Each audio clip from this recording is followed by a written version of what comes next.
Sold out. Alhamdulillah sold out. Masya-Allah. Terima kasih korang memang terbaik bagi. Terima kasih korang. Alhamdulillah. Sold out. Sold out dah. Thank you. Okey, sekarang ni kita nak jual apa lagi? Lagi apa nak jual? Apa kita boleh jual? Bella dah habis. Oh memang terbaik lah. Perfume kalau sold out kan alhamdulillah. Baju kan. Apa yang boleh kita jual ni? Sebab stok banyak habis. Tu ada bawah-bawah tu. Ni. Okey. Ni. Polo ni. T-shirt polo. Ya betul, t-shirt Okey, polo t-shirt saya. polo. Okey, sekarang ni t-shirt polo harga asal dia berapa ni? Okey. Harga asal dia sekarang ni 118. 129. Sekarang ni kita bagi 118. Tok, kita bagi bawah 100 aku. Jual Tok. UT dia cakap.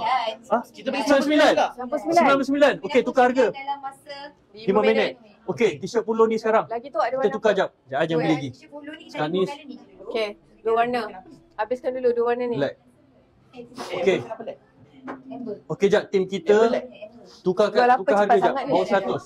Bawah 99. Ada yang baru masuk. Hari tu Dayang cerita dia pun pakai yang ini. Dia pakai T-shirt yang polo this ni? one. Ha. Oh, ya? Sebab dia kata boleh macam match. Unisex lah. So dia pakai dengan luar cardigan. Cardigan Yes. betul. Maknanya kakak-kakak pun boleh pakai. Apa pakai dengan cardigan. Betul. So Okey. lagi seminit je kita akan Okey, lagi 1 minit. Datuk nak bagi harga promo. Korang habiskan yang Fatah pegang dulu tau. UT punya dulu korang. Fatah punya dulu. punya dulu. Please. Dua-dua. Habiskan dua-dua. Dua-dua kena habiskan tapi habiskan Fatah yang dulu. Merajuk dah ni. Okey, kita tengok siapa punya habis dulu. Bi, dia merajuk Bi pujuk. Tak nak pujuk. Habiskan saya punya. Okey, cepat korang. Okey. Bro, jangan pegang tangan saya. Tak bro, memang kena macam ni baru dapat macam Bro, nanti Mira jealous lah bro. Ha? Dengan dia saya tak Ha? jealous. Tak jealous? Apa tak jealous betul ke? Takkanlah I nak Tapi compete kenapa ada dengan orang Tok cakap Nana pula? awak jealous? Bro, takkan kau nak terkompet dengan Tok Nana pula. Janganlah bro. Nanti suami yang tak Marah dapat suami jealous. tu. Okey. Oh, Yuti kena marah tu dekat DM. Sebab pegang-pegang Fatah. Ya.